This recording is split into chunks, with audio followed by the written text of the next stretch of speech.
विधानसभेचे अर्थसंकल्पीय अधिवेशन सुरू असून माढा मतदारसंघाचे आमदार अभिजित पाटील यांनी मतदारसंघातील विविध प्रश्न सभागृहात मांडलेत। शेतकऱ्यांसाठी वीज, पाणी आणि विविध प्रश्नांवर आवाज उठवण्यासाठी तब्बल 12 तास सभागृहात त्यांनी वाट पाहिल्याचे अध्यक्षांना सांगितले। अभिजित पाटील प्रश्न मांडत असताना वेळ संपल्याची बेल वाजवण्यात आली। यावेळी अभिजित पाटील यांनी, अध्यक्ष महोदय, मी सकाळी 10 वाजल्यापासून तब्बल 12 तास वाट पाहिली आहे, मला आता बोलू द्या असं ठणकावून सांगितले आणि अतिशय तळमळीने आपले प्रश्न मांडत राहिले।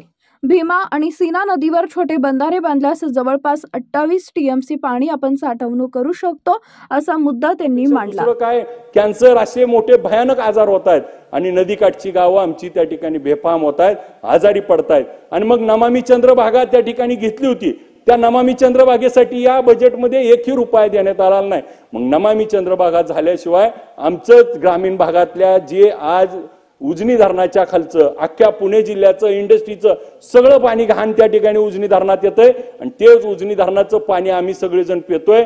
आज पंढरपूरला वारीला आपण येता, त्या वारीला आल्यानंतर किती घाण पाण्यात तुम्हाला आंघोळ करावं लागते। एका बाजूला आपल्या देशामध्ये कुंभमेळा होतो, एवढी लोक येतात आणि मग आमच्या नमामी चंद्रभागेमध्ये आपण काय करणार आहात आणि त्याच्यासाठी का निधीची तरतूद केली नाही ह्याचं देखील आपण या उत्तरामध्ये निधी देणं गरजेचं आहे। एका बाजूला महाराष्ट्र सिंचन सुधारणा कार्यक्रम आपण घेतलाय, त्यासाठी 5036 कोटी रुपयाचं आपण घेतलंय, पण माझ्या भागातलं सीना माढा उपसा सिंचनवरची आज गेले 30 वर्ष, 22 असेल, माझं तुळशी गाव असेल, परितेवाडी असेल, अंजनगाव असेल, कुरुडू असेल, आज या गाव भागातली गावं 30 वर्ष निधीपासून आज वंचित आहे, त्यांना पाणी नाही। मग हे पाणी वाढवणार कधी, देणार कधी आणि याच्यासाठी निधीची तरतूद कशी करणार? अध्यक्ष, मग 5 मिनिटं, आज त्या ठिकाणी साहेब भीमा नदी आणि सीना नदीची परिस्थिती आपण बघा।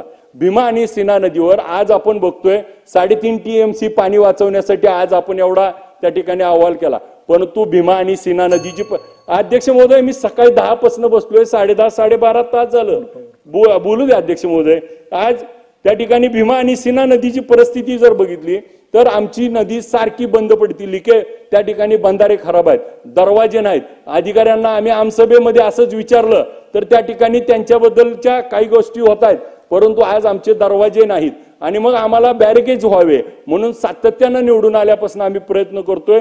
हे जर भीमा नदीवरचे बॅरिकेज झाले तर भीमा नदीमध्ये 20 ते 22 टीएमसी पाणी त्या ठिकाणी जे नदीला वाहून जातंय, जे पावसाळ्यात ते थांबवू शकतं। सीना नदीमध्ये, मान नदीमध्ये असे मोठे बॅरिकेज करून 2-2 टीएमसीचे, 1-1 टीएमसीचे, त्यामध्ये 25 ते 28 30 टीएमसी पर्यंत पाणी एक धरण करायचं म्हणलं तर आज किती पैसे लागतात, परंतु ह्याचा वापर करून आपण हे करण्यासाठी ह्याच्यामध्ये निधीची तरतूद नाही आणि मग हे करणं गरजेचं होतं। एका बाजूला सरकारनं सांगितलंय की शेतकऱ्याला वीज पुरवठा करण्यासाठी 27 जिल्ह्यातनं मुख्यमंत्री सौर कृषी वाहिनी योजना राबवणार आहे आणि दुसऱ्या बाजूला मात्र आजची परिस्थिती अशी आहे की आमचा शेतकरी आहे, शेतकरी आज उच्च दाबाच, एका बाजूला लाईटचं नवीन कनेक्शन घ्यायचंय तर तुम्हाला सोलार घ्यायचा आहे आणि आमचं हाई लाईट चालत नाही। मग आमची या निमित्ताने विनंती आहे की ज्याचं एक्झिस्टिंग लाईटचं कनेक्शन आहे त्याला त्या ठिकाणी सोलार द्यावा, म्हणजे हाई या लाईटवरचा भार कमी होईल आणि त्या ठिकाणी सोलार, गेल्या वेळेस मुख्यमंत्री महोदयांनी उत्तर दिलं होतं 9 लाख पंप आमच्याकडे शिल्लक आहेत, मग 9 लाख पंप का जात नाहीत तर त्याचं कारण असं आहे की ज्याचे नवीन घेण्याचं प्रमाण कमी आहे आणि त्याच्यामुळे आता आपल्याला पुढच्या काळामध्ये हे करणं गरजेचं आहे।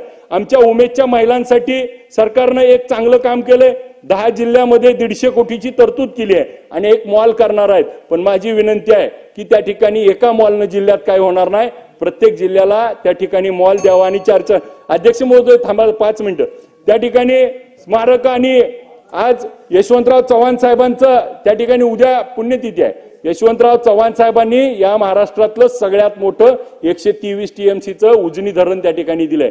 एका बाजूला आपण त्या ठिकाणी बघतोय की लोहपुरुष म्हणून सरदार वल्लभभाई पटेलांचा एवढा मोठा त्या ठिकाणी स्टॅच्यू केलाय, त्या धर्तीवरती माझ्या उजनी धरणावरती तसाच एक स्टॅच्यू करून त्या यशवंत सागरला एक पर्यटन स्थळ या पर्यटन स्थळामध्ये आपण सगळे डेव्हलप केले, एका बाजूला सांगितलं स्मारक पर्यटन स्थळ डेव्हलप करतोय आणि उजनीसाठी 282 कोटी रुपये मुख्यमंत्र्यांची मंजुरी असताना ह्यामध्ये निधीची तरतूद नाही। मग जलपर्यटन होण्यासाठी 22,000 लोकांना तिथं रोजगार होण्यासाठी आज त्या ठिकाणची सगळी लोक आस लावून बसलेत आणि महाराष्ट्रातला सगळ्यात मोठा प्रकल्प अध्यक्ष 10 मिनिटं अहो 12.5 तास बसलोय अहो अध्यक्ष सकाळपासून 10 वाजल्या बघा ना तुम्ही 5 ताज्या घडामोडी जाणून घेण्यासाठी शिवशाही न्यूज यूट्यूब चॅनलला सबस्क्राईब करा। आपण हा व्हिडिओ फेसबुकवर पाहत असाल तर फेसबुक पेज फॉलो करा आणि शिवशाही न्यूज.com या आपल्या वेबसाईटलाही भेट द्या।